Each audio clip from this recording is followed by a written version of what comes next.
Nasa Myanmar na ang humanitarian team na ipinadala ng gobyerno kasunod ng magnitude 7.7 na lindol. Papanayin po natin, kaugnay niyan, si Health Secretary Ted Herbosa. Secretary Herbosa, magandang umaga po.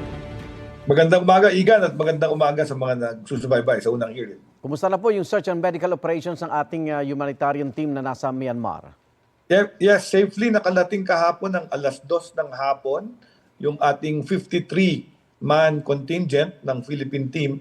Ang 32 doon ay galing sa Department of Health sa ating ospital sa Tacloban, yung Eastern Visayas Medical Center na pinangungunuan ni Dr. Ivy Losada. Na magse-set up sila ng camp at yung kanilang services at within 24 hours, available na sila mag-service sa ating mga victims ng earthquake dyan sa Myanmar. Initially ho ba nabanggit kung gaano kadelikado ang sitwasyon doon, Secretary? Yes, no, ang maraming building ang nag-collapse, marami pang kailangan ng search and rescue. May kasama silang team from the Bureau of Fire na Urban Search and Rescue na umalis kahapon. At madadagdagan pa sila. Ang total contingent natin 90 plus, no? So I think 53 pa lang yung unang napadala ng dalawang C-130 na umalis kahapon ng umaga. Nakafocus ho ba sila doon sa apat nating kababayan na patuloy na hinahanap? O kasama din yun yata sa mission ng ating search and rescue. At of course, yung mga iba pang mga victims na natrap sa mga rubble ng madaming collapsed building dyan sa Myanmar. Opo. Yung pangalawang batch po, kailan po aalis? O nakaalis na Alam ba, ko Secretary? today, no, Okay. Igan, paalis na rin ang contingent na yon. Opo. Puro sa Myanmar lang po ang punta nila o meron din tayong sa Thailand? Myanmar lang po ang nag-request ng medical assistance, urban search and rescue at iba pang mga bagay. Opo. Ang Thailand di naman nag-request sa atin po. Okay. Balik tayo Pilipinas. Secretary, kamusta na ang sitwasyon sa Philippine General Hospital na nasa critical overcapacity raw, yung ER? Noong last week, nangyari yan. Actually, hindi naman yung problema yung mga pasyente, yung problema yung oxygen ports na kinakabitan ng ating mga ventilators. Kaya Opo. ang sabi nila, nag-warning sila na kayo ay medyo serious, baka hindi kayo mabigyan ng tamang serbisyo. At Opo. sumalo naman po ang Department of Health.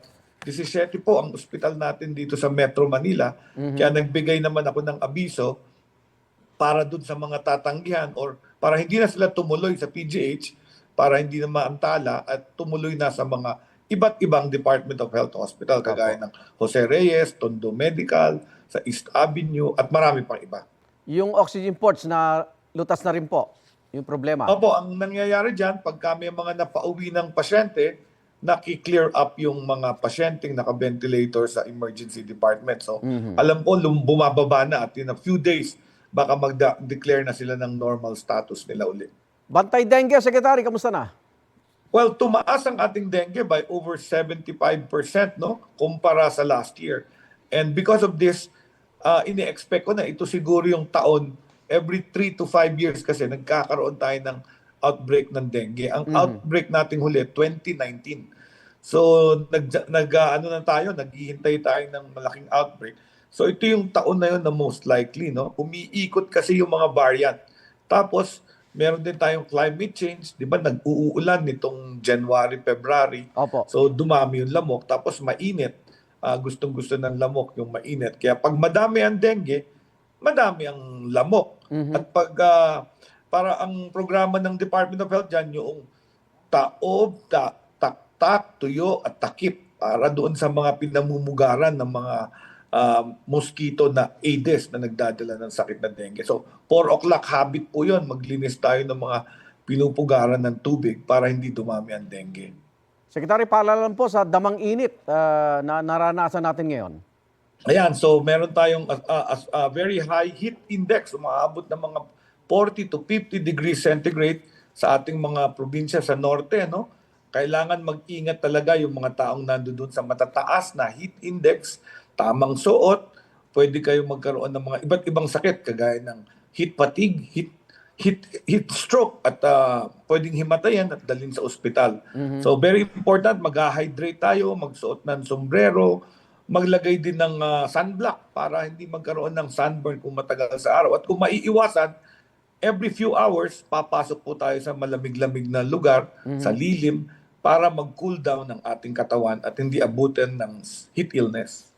Maraming salamat, Health Secretary Ted Herbosa. Ingat po. Maraming salamat. Ingat, Igan. Igan, mauna ka sa mga balita, mag-subscribe na sa GMA Integrated News sa YouTube para sa iba't ibang ulat sa ating bansa.